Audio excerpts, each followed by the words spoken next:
कि writers club, intellectual club, ये लोग लेख लिखते रहते हैं। अब मैं पीछे ले जाऊं आपको, हम अभी 21वीं सदी में चल रहे हैं। सदी क्या होती है? सदी कॉन्टिनेंट की होती है, कोई एक कंट्री लीड करता है। तो अगर हम बात करें 19वीं सदी की, तो 19वीं सदी यूरोप की थी, सबको पता है, और लीड किया इंग्लैंड ने। सही है ना भाई? कोई गलत तो नहीं है। और 20वीं सदी अमेरिका की थी और लीड किया यूनाइटेड स्टेट ऑफ अमेरिका ने। अब 21वीं सदी एशिया की होगी और भारत अगर लीड करे तो आपको कोई प्रॉब्लम है क्या? प्रॉब्लम है क्या? 4 देश कंपटीशन में हैं, ये जो स्टडी कर रहे हैं लोग एशिया के बीच। और सब हम नहीं कहेंगे, वेस्टर्न जितने ये जो देश डिसाइड करने वाले हैं वो कहता है ये सदी एशिया की। अब एशिया में 4 कंट्री जो कंपटीशन में है, एक है चाइना, एक है जापान, एक है इंडिया, और चौथा कौन है भाई? आपकी एक्सरसाइज के लिए क्या, मैं कोई पूछ नहीं रहा आपसे। इसमें बड़ा कंफ्यूजन होता है, लेकिन इतिहासकार कहते हैं कि जो रशिया है वो 85% एशिया में है और 15% यूरोप में है, इसलिए इसको नाम है यूरेशिया। तो ये 4 देश कंपटीशन में है। तो रूस का तो अभी आपको चल ही रहा है, कोई झमेला चल रहा है, और कोई सदी होते तय होते टाइम लगता है। आप देखिए 20वीं सदी यूरोप की थी और इंग्लैंड ही लीड कर रहा था। लेकिन जैसे ही नागासाकी और हिरोशिमा में एटम बम छोड़ने के लिए इंग्लैंड ने अमेरिका से रिक्वेस्ट किया कि ऐसे तो ये जापान युद्ध जीत लेगा, सुप्रीमेसी कायम हो जाएगी, तो आपके पास अगर एटम बम आ गए तो आप छोड़ोगे? तो उन्होंने कहा नहीं, मैं छोड़ दूंगा, सुप्रीमेसी कायम नहीं होने देंगे उनकी। तो छोड़ा। छोड़ने के बाद ये सारे लोग गए, साहब इंग्लैंड युद्ध जीत गया इसलिए इंग्लैंड को लीड करने दो। बोला नो, अब तो सदी शिफ्ट हो गई, अब अमेरिका की सदी रहेगी और यूएस इसको लीड करेगा। कब? 1945। तो 45 तक यूरोप ही था और इंग्लैंड लीड कर रहा था। तो आप घबराने की जरूरत नहीं है। अभी आप कौन से साल में चल रहे हैं? 2024। अभी टाइम है। टेक्नोलॉजी में जापान आगे है। इसके कुछ पैरामीटर हैं हमेशा, ये सदी ऐसे ही नहीं तय होती है। इसके पैरामीटर सपोज करो, डेमोक्रेटिक कंट्री के नाते कुछ लोग कहते हैं चाइना बहुत आगे है। डेमोक्रेटिक कंट्री के नाते 100 नंबर का पेपर आएगा, तो इंडिया और चाइना का कंपटीशन होगा, तो 100 में से कितने नंबर इंडिया को मिलेंगे, चाइना को कितने मिलेंगे? इंडिया को तो 100 मिलेंगे ना, और चाइना को 0। ऐसे डेमोक्रेटिक सेटअप हो गया। ऐसे फैमिली आल्सो एक पैरामीटर। अभी चाइना तो उसी में उलझ रहा है, 1 बच्चा रहना चाहिए, 2 बच्चा रहना चाहिए, इसी में उलझ रहा है भाई। और कोविड के समय जो भारत की फैमिली ने ताकत दिखाई, पूरे संसार में भारत की फैमिली दिखाई दी। फैमिली हमारी ताकत है। फैमिली, फिलैंथ्रोपिक सोसाइटी, कहीं कोई संकट आ जाए तो वो देश मदद करता है नहीं करता। आजकल यमन से भी नागरिक फंस गए दूसरे देशों के, तो भारत छुड़ा के लाता कि नहीं लाता? बताओ। ये उसके वर्ल्ड लीडर बनने के पैरामीटर हैं, जिसकी तरफ भारत आगे बढ़ गया है। इसलिए चारों देशों में भारत तेजी से आगे बढ़ रहा है। और सदी एशिया की हो और भारत लीड करे, तो क्या पुराने कानून जरूरी है क्या इस समय? जरूरी है क्या?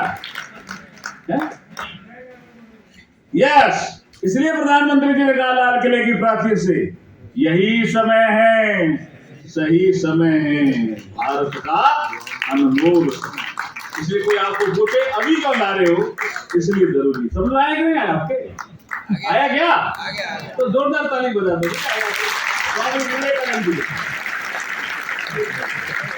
अब ये एक्ट में क्या बदलाव हुआ, कौन से सेक्शन किधर आ गए, ये सब देखिए। अंग्रेजों को तो दंड देना था, इसलिए वो दंड संहिता लाई। मोदी जी को न्याय देना है, इसलिए न्याय संहिता लाई। अगर आप इसकी हिस्ट्री जानोगे तो 1757 बहुत महत्वपूर्ण ईयर है भारत के इतिहास के लिए, प्लासी का युद्ध। और ईस्ट इंडिया कंपनी को बंगाल, बिहार, उड़ीसा की रेवेन्यू राइट्स मिले। ये बहुत बड़ा इवेंट था और ईस्ट इंडिया कंपनी घुस गई राज करने के लिए भारत में। लेकिन 1858 में ठीक 100 साल बाद क्या हुआ?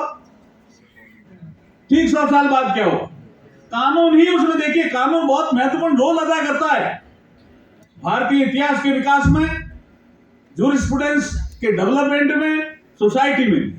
एक ऐसा कानून लेके आ गई ईस्ट इंडिया कंपनी कि अगर किसी राजा के संतान नहीं है तो वो राजा गोद नहीं ले सकता।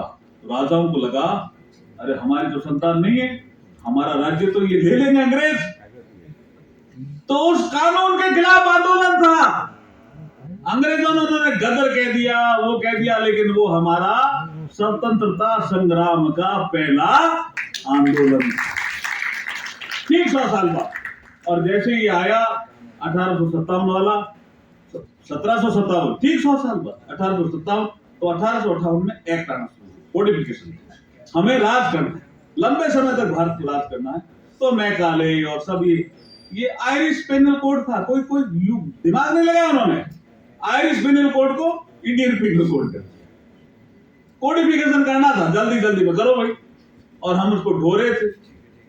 ठीक कहा हमारे जस्टिस मनमोहन जी ने कि हमने 1562 कानून समाप्त कर दिए जो गुलामी की मानसिकता को लिए हुए थे, 1562 पार्लियामेंट के द्वारा।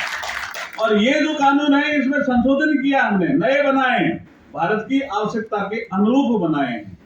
अब ये आप देखिए, कोई आतंकवादी यहाँ अपराध करके कहीं चला जाए दूसरे देश में, हम कोई कार्रवाई नहीं कर सकते। सब इसमें ठीक कर दिया हमने सिस्टम। हाँ नहीं कर दिया। और जो जीरो एफआईआर वाला विषय है आपका, ये हमारे कमेटी में भी बहुत डिस्कस हुआ। लेकिन इसमें सबसे बड़ा विषय था जीआरपी और आपके रेलवे प्रोटेक्शन फोर्स का। वो क्या होता है कि एक महिला का केस हमारे पास आया हुआ था कि एक महिला एक एसी में यात्रा करती है और उसका पर्स चोरी हो जाता है। उस पर्स में काफी सामान होता है और वो कहती है कि जब वो जागी तब उसको पता चला मेरा पर्स चोरी हो गया। तो वो जीआरपी वाले पूछे कौन से स्टेशन पे हुआ, तो वो कह रही मैं नींद में थी। नहीं आपको स्टेशन तो बताना पड़ेगा, नहीं तो आपको एफआईआर। ये गड़बड़ थी माथुर साहब, इसलिए जीरो एफआईआर। समझ में आ रहा है क्या आपके? तो ताली बजा दीजिए। सिंपल भाषा में सिंपल बात करते हैं, सिंपल भाषा में सिंपल बात करते हैं। आज की बात तो बहुत अच्छी थी और मैं आयोजकों को पुनः बधाई देता हूँ। धाराओं में नहीं जा करके, क्योंकि ये डिस्कशन हो गया, मैं दोबारा कभी आप मुझे बुला लेना। लेकिन जो भारतीय भाव की धारा है वो नरेंद्र मोदी जी ने इसमें डाली है। तीनों यही मैं कहूँ, यही समय है, सही समय है और भारत का अनमोल समय है। और भारत को चूंकि 21वीं सदी जब एशिया की होगी और भारत को उसका नेतृत्व करना होगा, तो नेतृत्व करने के लिए, तैयार करने के लिए भारत जैसे ही कानून, भारतीय भाव जैसे ही कानून भारत में चाहिए, इसलिए लेके आए। और इसमें कोई छोटी मोटी कमी रह गई हो तो दूर करेंगे भाई। ऐसा थोड़ी हम समाज लगातार कर रहे हैं ना, आपसे भी कर रहे हैं, गुवाहाटी करके आई हमने, चीफ जस्टिस ऑफ इंडिया हमारे चंद्रचूड़ साहब के साथ भी समाज किया। आप तो थे चेतन जी उस समय, वहां भी किया हमने, साउथ में भी समाज करके आए हैं। सुधार आ रहे हैं। एक जुडिशियल प्रोनाउंसमेंट भी आया है कि 498 को आपने एजुकेट दे दिया। ध्यान आ रहा है ना आपको? जुडिशियल प्रोनाउंसमेंट को भी हम ध्यान रख रहे हैं कि भाई कोर्ट भी कुछ कह रहे हैं क्या इसके बारे में। अब इसमें महिलाओं का ये कहना है कि प्रोग्रेसिव लॉ है, 49 पुराने आईपीसी का 498 है ना, महिलाओं का ये कहना है प्रोग्रेसिव लॉ है, कुछ पुरुषों का ये कहना है इसका मिसयूज होता है। तो इसमें सेंसिटिव इशू है, तो सोच करके इस पर निर्णय करेंगे। लेकिन गवर्नमेंट के ध्यान में है। ऐसे गुवाहाटी में बहुत अच्छे सुझाव जो सिक्किम के चीफ जस्टिस हैं उन्होंने बहुत अच्छे सुझाव दिए हैं, हमने सारे नोट किए हैं। काफी अच्छे 7-8 बहुत ही वैलिड सुझाव दिए हैं।